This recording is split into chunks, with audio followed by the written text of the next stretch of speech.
اعوذ باللہ من الشیطان الرجیم، میں پناہ مانگتا ہوں اللہ کی شیطان مردود سے۔ بسم اللہ الرحمن الرحیم، اللہ کے نام سے شروع جو نہایت مہربان رحم والا۔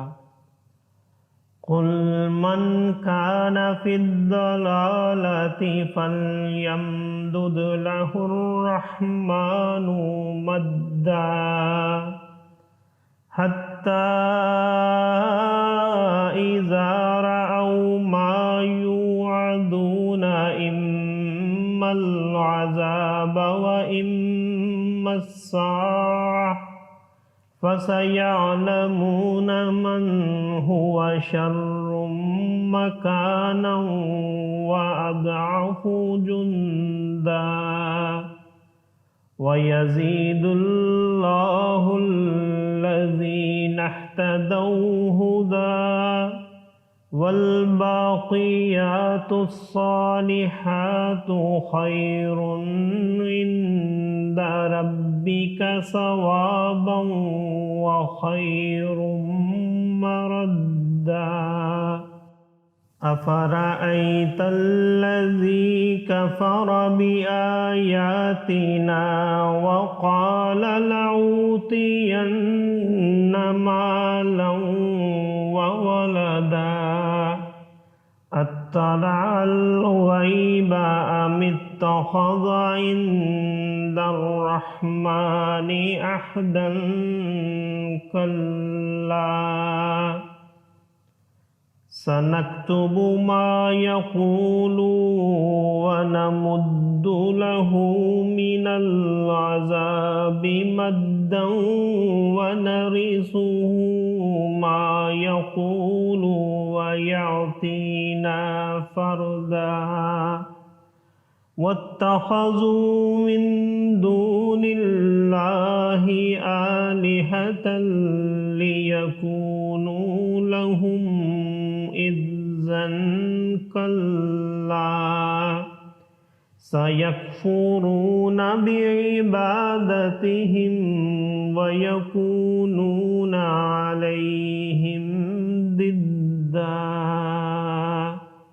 صدق اللہ العظیم۔ تم فرماؤ جو گمراہی میں ہو تو اسے رحمان خوب ڈھیل دے، یہاں تک کہ جب وہ دیکھیں وہ چیز جس کا انہیں وعدہ دیا جاتا ہے، یا تو عذاب یا قیامت، تو اب جان لیں گے کہ کس کا برا درجہ ہے اور کس کی فوج کمزور۔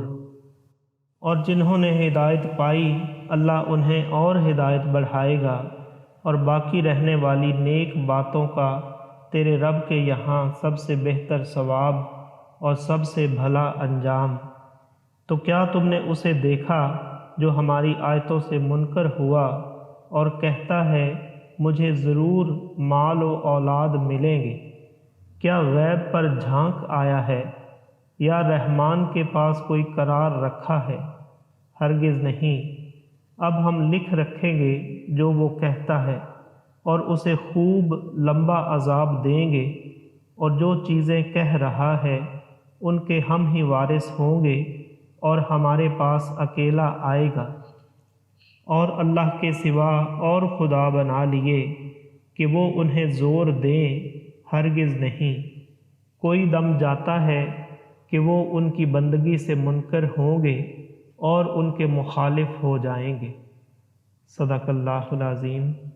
معزز سامعین اور حاضرین، آج ہم نے سورہ مریم کی آیت نمبر 75 سے آیت نمبر 82 تک کی تلاوت کی اور ترجمہ پیش کیا۔ اللہ تعالیٰ قبول و منظور فرمائے۔ اللہ تعالیٰ میں قرآن پاک کو پڑھنے، سننے، سمجھنے اور اس کے احکامات و تعلیمات پر عمل کی توفیق عطا فرمائے۔ دوران تلاوت اور ترجمہ اگر کوئی غلطی رہ گئی ہو تو اللہ تعالیٰ میں معاف فرمائے۔ آمین۔ جزاک اللہ۔